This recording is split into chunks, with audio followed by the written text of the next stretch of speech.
Hello friends, welcome to my YouTube channel. In this video I am going to show you how to delete AI selfie on Snapchat. So if you want to delete AI selfie or change AI selfie on Snapchat, this video will show you how to do it. So if you haven't subscribed my channel, please subscribe my channel. I am going to show you how to delete Snapchat selfie. So just click on open the Snapchat, and when you open your Snapchat, here you will see your profile pic. Just click on your profile pic from the, and here you will see setting option. Okay, now click on the setting option, and now you have to scroll down, and here you will see AI selfie.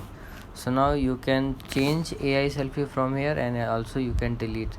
So I want to delete it. Just click on it, and here you will see this will delete your current AI selfie and related photos data.